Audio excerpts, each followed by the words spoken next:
Okay guys, welcome back to the channel. Yes, it looks like I probably need a haircut before the 3MA party next week, but I'll maybe do a poll on YouTube for letting you guys pick the outfit that I wear to the party, because I don't have to travel on a plane, so now I can bring any outfit, wear anything. I'll let you guys pick that in a poll. Stay tuned for that.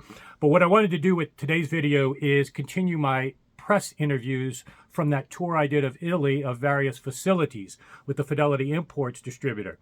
And like I have mentioned before, one of the great takeaways is not only these great facility tours, which is coming soon, but what I wanted to do is introduce you to the other members of the press I was with, because that was a great takeaway for me, getting to know these guys. And today I wanted to feature Ken Micallef of Stereophile. And unfortunately, the video interview itself while we were in Italy is relatively short. Number one, because as soon as we started the interview, the restaurant outside where we were started doing a lot of work and making a lot of noise, so I didn't want to carry it on too long. But number two, sometimes we just didn't even know where Ken was, so this is one of the rare 2 minutes where we knew where he was. Actually, I'm just joking, somewhat joking. He's a cool cat from New York. You're going to love this guy, I think, as much as I did, getting to know him better.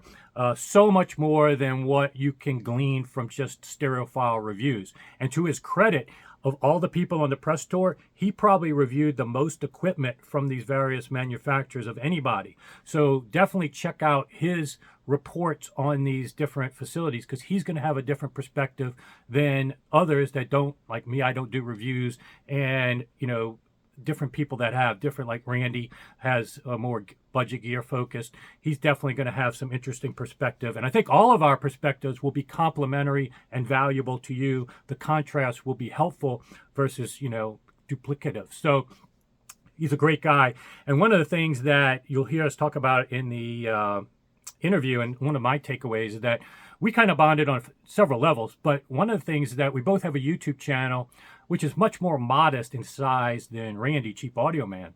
And he was kind of lamenting, what can I do? You know, he did this one thumbnail that really did well. But besides those metrics and certain little things you can do, one of the things that I was sharing with him is that, you know, he should be very proud. And I'm as impressed with his subscribership, even though it's much smaller, closer to where I am, as much as Randy, because his topic is not super popular topic. It's jazz music. And when you think about it, if you're an audiophile, the way to get subscribers and the vanity metrics that people like is that you have to do reviews of gear, and you usually have to do reviews of gear that the names are well known, because you want that search engine natural traffic, searching for Clips reviews, Macintosh reviews, any of the budget gear or, you know, super high-end gear. It has to be the well-known names, the Wilson Audios, and etc. So if you're not doing that, or if you're doing like I'm doing, like IO Designs, you can't make any money getting search engine traffic from that. Same thing with his channel. He's doing jazz, and to get as many subscribers as he has for that topic, very impressive. And it's a thumbs up to the content he's putting out. So if you enjoy jazz music or want to learn more, here's an authority that you're going to get the best possible representation of that hobby and where to direct your energies if that's something you've ever wanted to explore. But again, his Stereophile, you know, an accredited Stereophile reviewer for as long as he's been there. It was great getting to know him. And a lot of times I go to shows and I talk to friends, and I'm the one that has to explain who these people are in the hobby. What was so great about Ken and also Michael Lavornia, who was on the trip as well, is that not only did when I bring up these names of people, legacy in the hobby, I only knew them superficially. These guys know them personally, whether it's John Atkinson and all the members of the Stereophile Press and some of these legacy people. He talks about being the old guard, but he's a young cat just like me. I mean, he's a fun guy. Definitely, if you get a chance to see him at a show, I think it's worthwhile meeting him and sharing a beer with him, because I really enjoyed meeting him. I think I'll be friends for life with him. So I hope you enjoy this brief interview, and hopefully I'll have some more in the future with him. Okay guys, I'm here with Ken Micallef of Stereophile magazine. Great guy, got to know him for the first time on this trip.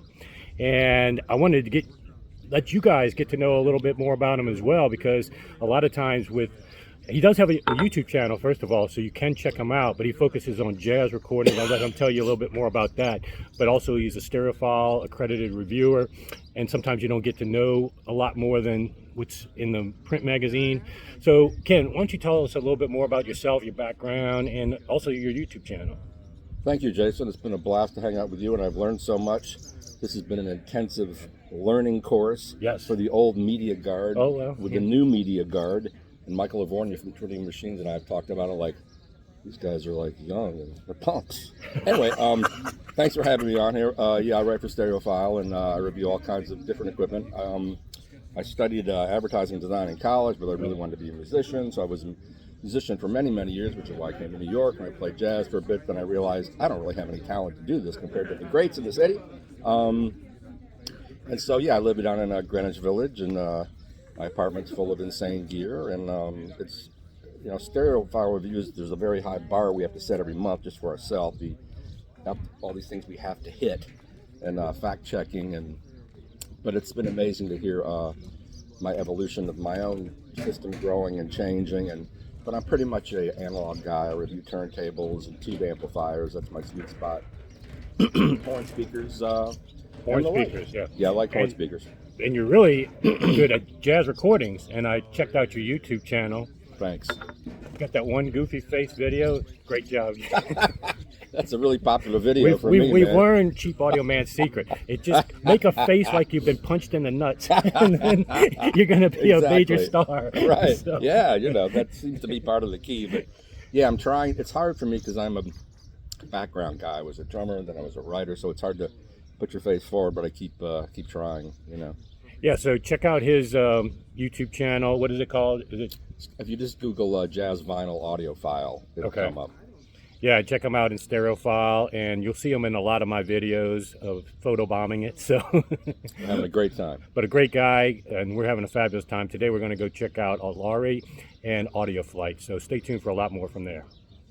Thanks, man. That was fun.